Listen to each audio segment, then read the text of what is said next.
She texted, "I'm keeping the engagement ring. I earned it. After breaking up with me via text." I replied, "Keep it." Then I reported it as stolen to the insurance company with the original receipt.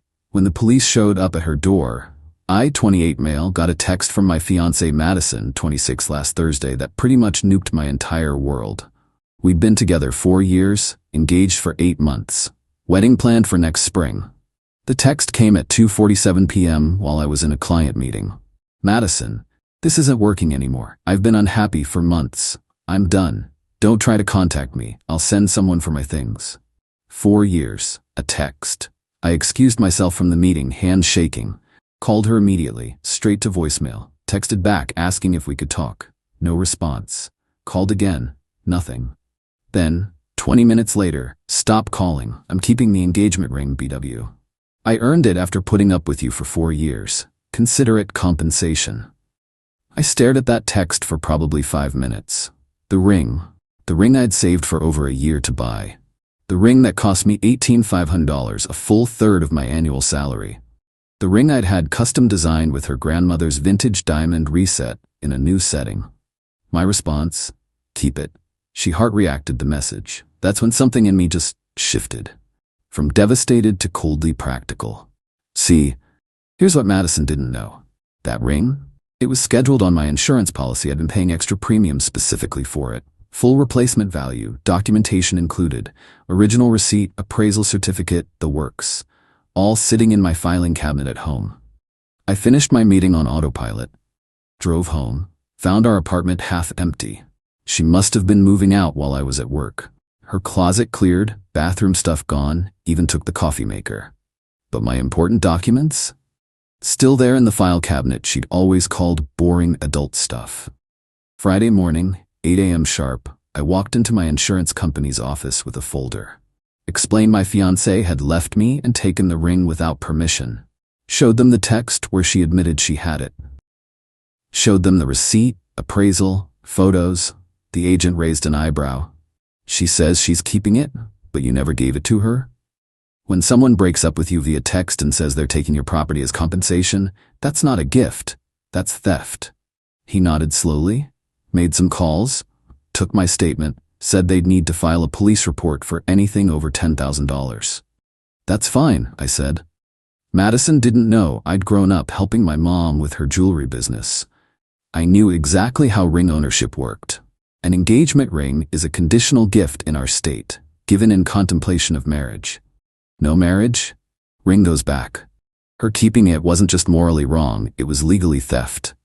Police report filed that afternoon. Insurance claims started. They said it could take 30 to 90 days to process, but with my documentation and her text admission, it looked straightforward. The detective assigned to the case, Detective Morrison, called me Monday. Asked for Madison's current address. I gave him her best friend Sophia's address where I assumed she was staying. "We'll be in touch," he said. Tuesday evening, my phone exploded. Madison calling. I almost didn't answer, but curiosity won. "What the hell did you do?" she was screaming. "Hello to you too." "The police just showed up at Sophia's. In front of her neighbors. They said I stole from you. You took an $18,500 ring that legally belongs to me. What would you call it?" "I earned that ring." 4 years, Marcus. 4 years of my life. 4 years of a relationship you ended via text message. While I was at work, after moving out behind my back. "You're seriously doing this over a piece of jewelry?" "I'm seriously following the legal process after someone took my property. You have 2 options, return the ring or explain to the police why you won't." "This is insane. You said I could keep it." I said keep it because I was in shock. "That wasn't permission, Madison. That was me processing being dumped via text." She hung up. 20 minutes later, Sophia called. "Marcus, what is wrong with you? You have Madison in tears." "Sophia, she took property worth more than some cars. What did you expect would happen?" "It's an engagement ring. Everyone knows the woman keeps it. Actually, legally, no. Google it." "This is so petty. Just let her have it." "Let me ask you something, Sophia. If your boyfriend borrowed your car, then texted you, 'We're done, I'm keeping the car as compensation,' would you just let him?" Silence. "That's different." "How? Because it's a ring? The price tag is the same." She hung up too. That was yesterday. Today I got a text from a number I didn't recognize. Unknown, this is Madison's mom. We need to talk about you traumatizing my daughter with police. Call me. I didn't call. I forwarded the text to Detective Morrison and my insurance agent instead. I'm not backing down. She wanted to end things via text. She wanted to keep the ring as compensation. Cool, then she can handle the legal process too, via the proper channels. I'll update when I hear more. Still processing the actual breakup, honestly. But right now, the anger is keeping me focused. Update 1. Holy crap, this escalated. So it's been a week since the police visited Madison. The entitlement has reached levels I didn't think were possible. First, Detective Morrison called Thursday to update me. Madison had refused to return the ring to the officers, claiming it was a gift and I was just being vindictive. They explained the conditional gift law. She didn't care, said she'd rather court than give it back. Fine by me. But then Friday happened. I was working from home when I heard commotion outside. Looked out the window. Someone was keying my car. Not just someone, Madison's brother Tyler, 24M. I grabbed my phone, started recording, and ran outside. Tyler, what are you doing? He spun around, key still in hand. You think you can humiliate my sister, send cops to her door like she's some criminal? She took an $18,500 ring that, I don't care. He scraped another line down my door. You're gonna drop this BS right now. I'm calling the police. Go ahead. He backed away toward his truck. And next time it won't just be your paint job. Got it all on video. Beautiful 4K quality. Even got his license plate as he peeled out. Called 911. Same detective ended up responding since it was related to the ongoing case. He watched the video, shook his head. Your ex-fiance's family seems to have an interesting interpretation of property law, he said. Tyler was arrested 3 hours later, charged with vandalism and criminal mischief. Estimated damage to my car, $3,200. But wait, there's more. Saturday afternoon, Madison showed up. First time I'd seen her since the breakup. She looked rough, hair unwashed, yoga pants, oversized hoodie. Not the put-together woman I'd known. She pounded on the door. I answered but kept the chain on. You got my brother arrested? Your brother got himself arrested when he decided to key my car on camera. Drop the charges, both of them. This is insane. Madison, you started this. You took the ring. I followed the legal process. Your brother escalated it. That ring was mine. Every woman knows she keeps the ring. Show me the law that says that. I don't need a law, it's common knowledge. Common misconception, actually. In this state, engagement rings are conditional gifts. No wedding, no ring. That's the actual law. She tried a different approach, tears welling up. Marcus, please, we were together 4 years. Doesn't that mean anything? It meant everything, until you ended it with a text while robbing me. I wasn't robbing. She stopped, took a breath. Look, what if I give you some money for it? Like a payment plan? It's not about money, Madison. You have 2 choices. Return the ring or deal with the legal consequences. I can't return it. That stopped me cold. What do you mean you can't? Her face went pale. I just can't, okay?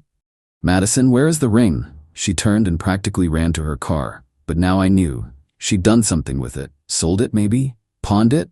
Sunday brought another call from her mom, Linda. I actually answered this one. Marcus, sweetheart, this has gotten out of hand. Linda, your daughter took an $18,500 ring and your son vandalized my car. I'd say they got it out of hand. Can't we work this out like adults, without police and insurance companies? I tried to call Madison after the breakup. She ignored me. She chose to handle this through texts and theft. What if we paid you for it, over time? So Madison doesn't have the ring anymore? Silence. Linda? She used it for something important. She sold my ring? It's more complicated than... I hung up, called Detective Morrison immediately, told him about the conversation. Monday, I got a call from my insurance company. They'd completed their investigation. With the police report, the text messages, and Madison's refusal to return the ring, they were approving my claim. Full replacement value $18,500. But here's where it gets interesting. Insurance fraud is a felony. If Madison sold the ring and didn't disclose that to the police, she could be looking at serious charges. Tuesday, Detective Morrison called with an update. They'd checked local pawn shops and jewelry stores. Found it. Madison had sold the ring to a luxury consignment shop. for $8,000. Less than half its value. The shop had records, video footage, everything. Your ex-fiancée told us she still had the ring, Detective Morrison said. That's filing a false police report on top of the theft. What happens now? Now the DA decides if they want to press charges. The insurance company will definitely want their money back from her, and that's probably just the beginning. The entitlement is staggering. She really thought she could take the ring, sell it, lie to the police, and I'd just, what, let it go? Feel bad and drop everything? Her family thinks I'm the villain for not letting her steal $1,500 in jewelry. I'm done feeling guilty, done second-guessing myself. She made her choices. These are the consequences. More updates coming, I'm sure. This is far from over. Update 2. The last 2 weeks have been absolutely insane. Madison and her family have completely lost their minds. So after my last update, the DA reviewed the case.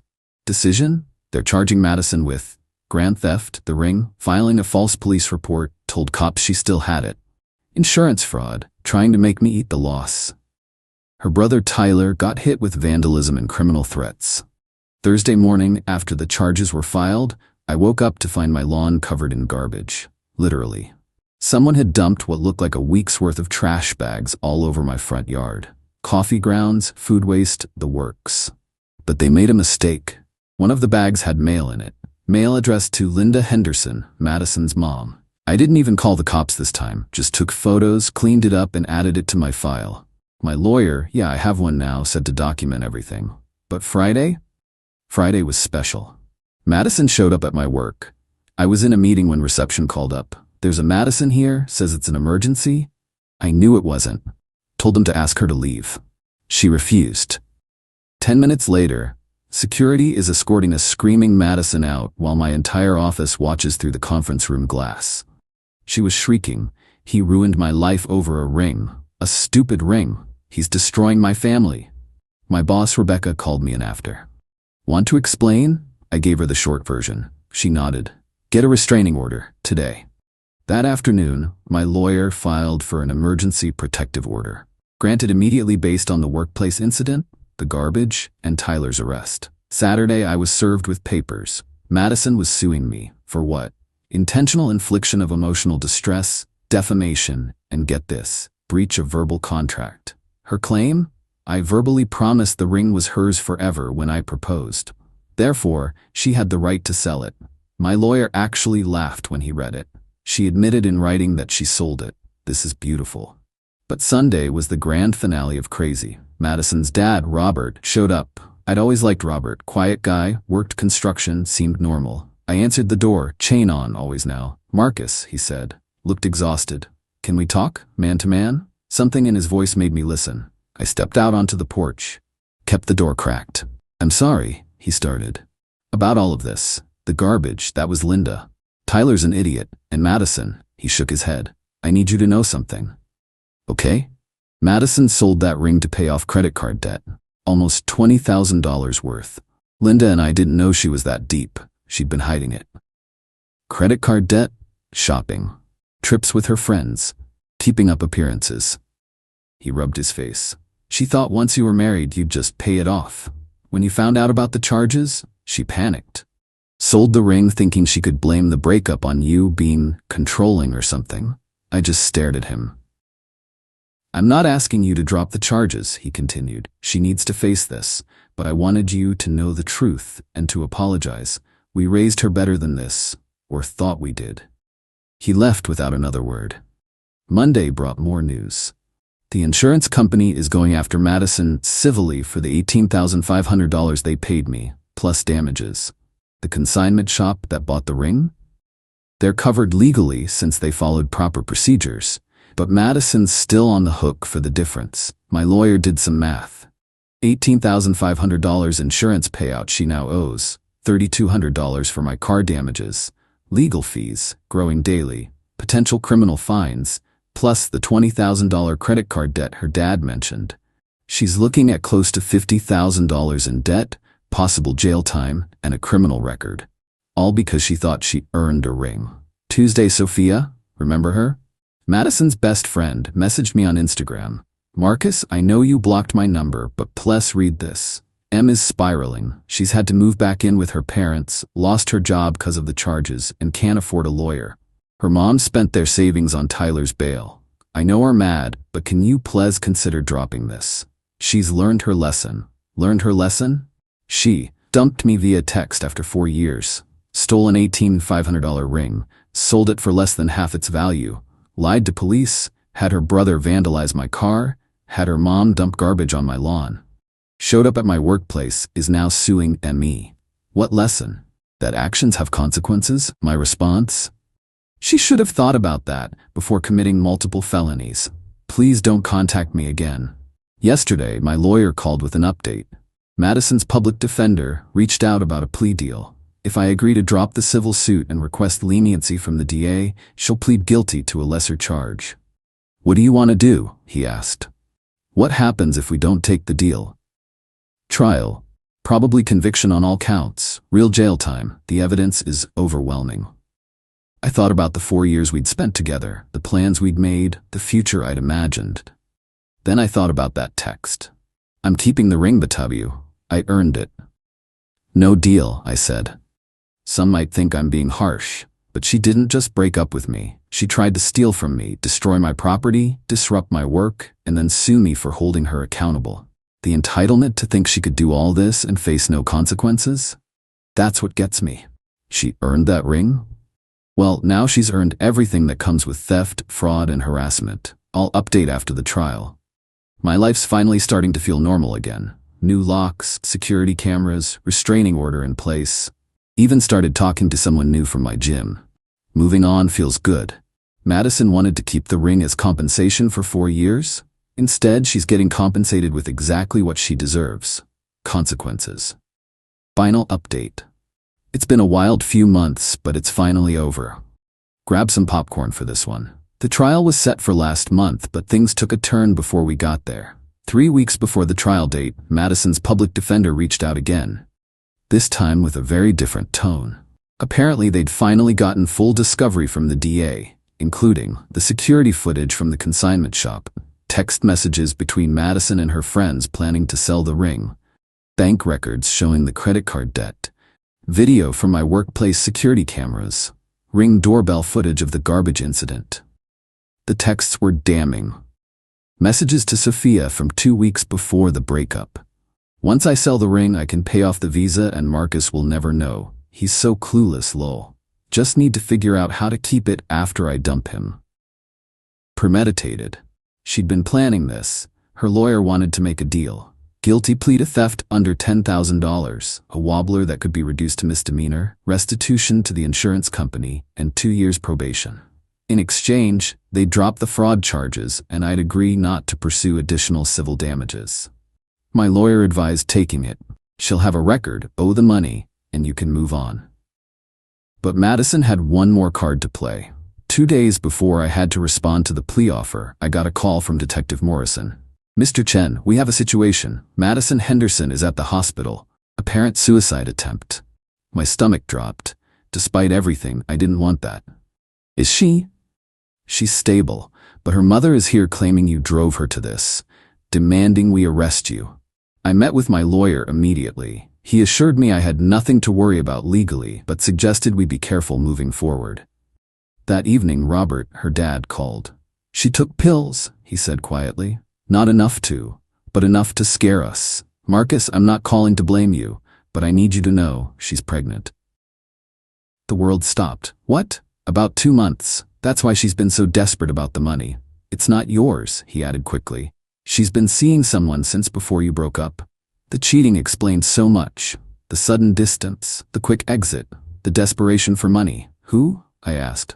Some guy she met online. Lives across the country. He blocked her once she told him about the pregnancy. So she panicked. Sold my ring to cover her debts, thinking she could start fresh with this new guy. When that fell apart and the legal consequences hit, she spiraled. I felt empty. Not angry anymore. Just tired. What do you want from me, Robert? Nothing. Just maybe consider the plea deal? For the kid's sake, if nothing else. A baby doesn't deserve a mom in prison. I talked it over with my lawyer, my family, my therapist. In the end, I agreed to the plea deal with modifications. Guilty plea to felony theft, not reduced. Full restitution to insurance company $18,500. 3 years formal probation, 200 hours community service, no contact order permanent. Tyler pays for my car damage. The DA agreed. Madison took the deal. The final court hearing was anticlimactic. Madison looked small, defeated. Pregnancy just starting to show. She pled guilty, judge accepted, done in 20 minutes. As we left the courthouse, Linda, her mom, approached. My lawyer stepped between us. Please, she said, just let me say something. I nodded. I'm sorry, we failed her. Failed you. I hope you find someone who deserves you. They walked away. That was the last time I saw any of them. It's been 2 months since the hearing. Life is surprisingly normal. Madison is paying restitution at $200 a month. It'll take years, but that's her problem. Tyler paid for my car. The restraining order means they can't contact me. I heard through the grapevine that Madison had the baby. Living with her parents, working retail, single mom. The life she was so desperate to avoid. As for me, remember that woman from the gym I mentioned? Her name's Jessica. We've been dating 2 months now. She knows the whole story, insisted on paying for her own dinner on our first date, joked that she didn't want to be accused of theft. She's straightforward, independent, has her own career, own place, own car. No games, no drama. It's refreshing. Oh, and the ring? The insurance company sued the consignment shop to get it back, standard procedure. Last I heard, it was being held as evidence. Once everything's fully resolved, I'll have the option to buy it back from insurance at a depreciated rate. I'm thinking of having it reset into cufflinks and a tie pin. Something useful from something that caused so much chaos. Madison thought she earned that ring after 4 years. In the end, all she earned was a criminal record, crushing debt, and life as a single mom depending on her parents. Me? I earned my freedom, self-respect, and a chance at a relationship with someone who doesn't see me as a meal ticket. Sometimes the best revenge isn't elaborate. It's just letting people face the natural consequences of their choices. Madison wanted the ring as compensation. She got compensated all right, with exactly what she deserved. Thanks for following this wild ride, Reddit. I'm logging off this account now. Time to fully move on. Remember, if someone shows you who they really are, believe them the first time. And always, always get ring insurance.